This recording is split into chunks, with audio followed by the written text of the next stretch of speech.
बिस्मिल्लाहिर्रहमानिर्रहीम। अस्सलाम वालेकुम। अजीज तलबा तालिबात, उम्मीद करती हूँ आप सब खैर आफियत से होंगे। प्यारे बच्चों, स्मार्ट उर्दू की चौथी किताब जो कि आपकी दरसी किताब है, इसको हम पढ़ रहे थे सबक नंबर 5 जिसका उन्वान था इल्म। इसकी बुलंद खानी के बाद हमने इसके तमाम जो मश्क के सवालात नंबर 1 से लेकर 10 तक मुकम्मल किए और कुछ नीट नोटबुक के ऊपर लिखे। सवाल नंबर 10, अपने चचा के नाम खत लिखकर सालगिरह के तोहफे का शुक्रिया अदा कीजिए।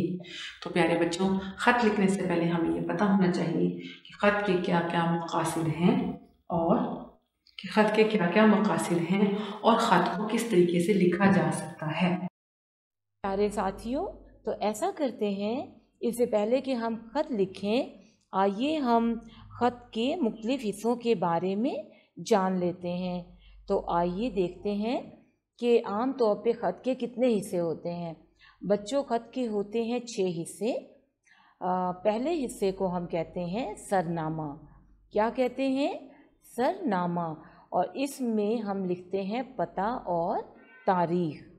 फिर साथियों, अलकाब व आदाब लिखा जाता है।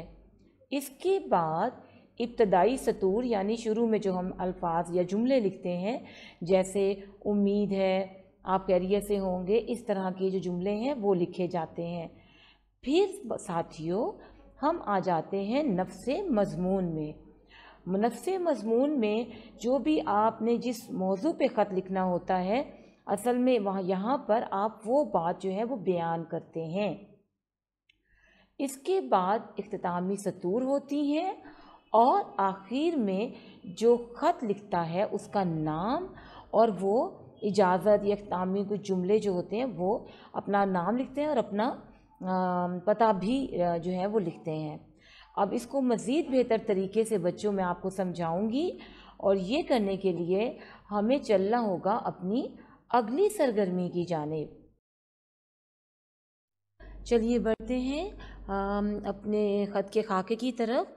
और यकीनन जब आपको इस ख़त के खाके की समझ आ जाएगी तो बच्चों आप देखिएगा कि आप कितने अच्छे तरीके से ख़त जो है वो लिख सकेंगे।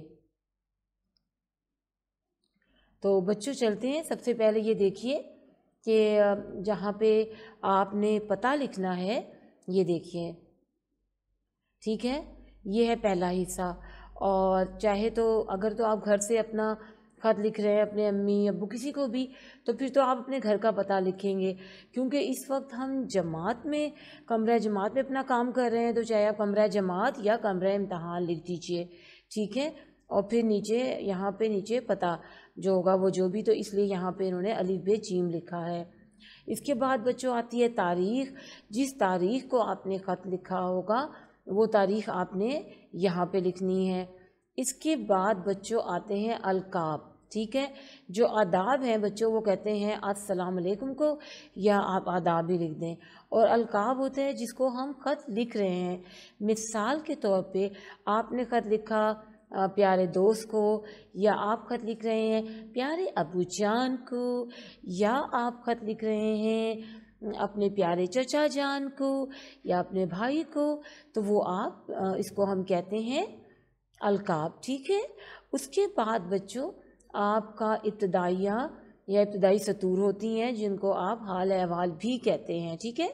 तो उसमें ये जैसे शुरू ही में बताया गया है, उम्मीद है या आपका ख़त मिला, इस तरह हम अपने ख़त का आगाज़ करते हैं।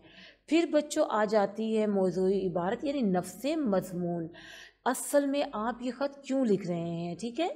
क्या आप अपने किसी दोस्त को अपने घर बुलाना चाहते हैं, या ये कि अपने चचा का शुक्रिया अदा करना चाहते हैं, उन्होंने आपको कोई तोहफ़ा दिया, अपनी अम्मी जान की या अपने अब्बू जान की खैरियत मालूम करना चाहते हैं, तो वो फिर आपका इन 3 से 4 सत्रों में आप ये बयान करते हैं। और उसके बाद बच्चों आते हैं अलविदाई कलमात, यानी आखिर में फिर आप कहते हैं कि जी मेरी तरफ से अम्मी जान को सलाम, या अगर आपने अपने दोस्त को या अपनी सहेली को ख़त लिखा है तो आप कहेंगे कि मेरी तरफ से खाला जान और खालू जान को सलाम, ठीक है। इसके बाद बच्चों پھر آپ خدا حافظ کہتے ہیں یا اللہ حافظ کہتے ہیں، اور یہاں پر جو خط لکھ رہا ہوتا ہے اس کا نام ہوتا ہے اور اس کا پتہ ہوتا ہے، ٹھیک ہے۔ تو اس طرح سے دیکھا آپ نے کہ خاکے کی مدد سے اب آپ اس خاکے کو بچوں رکھو گے ذہن میں، اور اب خود جو ہے وہ بہت اچھا سا خط لکھیں گے، ٹھیک ہے۔ شاباش۔